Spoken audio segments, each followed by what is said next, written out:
Bismillahirrahmanirrahim. Assalamu alaikum. This is Mark Ikram. I hope you are all fine. Once again, welcome to my channel. Today, I am going to discuss about letter, vowel, and consonant. First, we understand about the letter. A letter is the smallest unit with the help of which we write an English word. A letter is a written symbol that represents a speech sound. Letter हमारे पास एक smallest unit है जिसकी मदद से हम English का कोई भी वर्ड्स लिखते हैं या बनाते हैं। इसके अलावा लेटर जो है ये हमारे पास एक रिटन फॉर्म में सिंबल होता है। सिंबल कहते हैं कोई ऐसा ऑब्जेक्ट जिसका कोई ना कोई मानी ज़रूर होता है और ये हमारे पास स्पीच साउंड को रिप्रेजेंट करता है। फॉर एग्जांपल जैसे कि हमारे पास है ए बी सी कंटिन्यू जी। अब ये हमारे पास स्मॉलेस्ट लेटर हैं और capital A B C D continue to G ये हमारे पास कैपिटल लेटर हैं। और there are 26 letter in English grammar. English grammar के अंदर हमारे पास जो हैं 26 लेटर होते हैं। नेक्स्ट हमारे पास दो टाइप्स आती हैं लेटर की, एक होती है वावल लेटर और दूसरा आती है हमारे पास कॉन्सोनेंट। अब हम देखते हैं कि वावल क्या है। Vowel is a speech sound that is made without any significant construction और clear to the vocal tract in English alphabet the letter A E I O U are considered vowel. Vowel हमारे पास ऐसा speech sound होता है जिसे हम बगैर किसी भी सिग्निफिकेंट कंस्ट्रक्शन से बनाते हैं।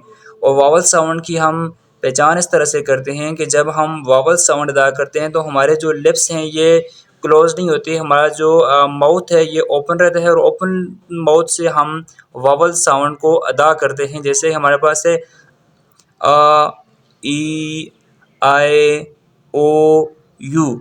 अब जब हम ये वावल साउंड अदा करते हैं तब हमारे लिप्स जो है ये आपस में टच नहीं करते और जो एयर है ये फ्रीली जो है ये पास होती है टू दी लंग्स। अब फॉर एग्जांपल जैसे कि हमारे पास है the letter E represent the आई।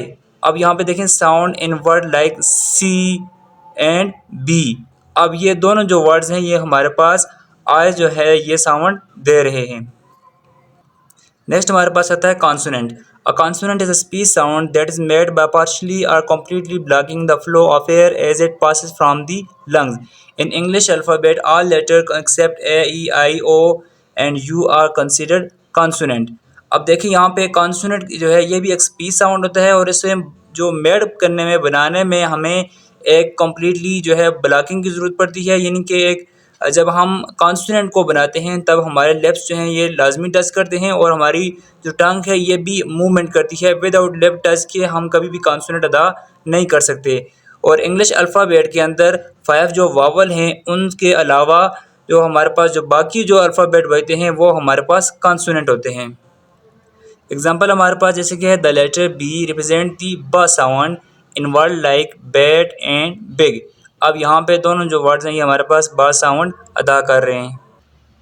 ये था हमारे पास डिफरेंस वावल का और कॉन्सोनेंट का। वावल हमारे पास 26 जो अल्फ़ाबेट हैं उनमें से 5 हमारे पास वावल होते हैं और इन 5 वावल के अलावा जो हमारे पास बाकी जो वर्ड्स बचते हैं जो हमारे पास लेटर बचते हैं वो हमारे पास कॉन्सोनेंट होते हैं। थैंक्स फॉर वॉचिंग एंड अल्लाह हाफिज़।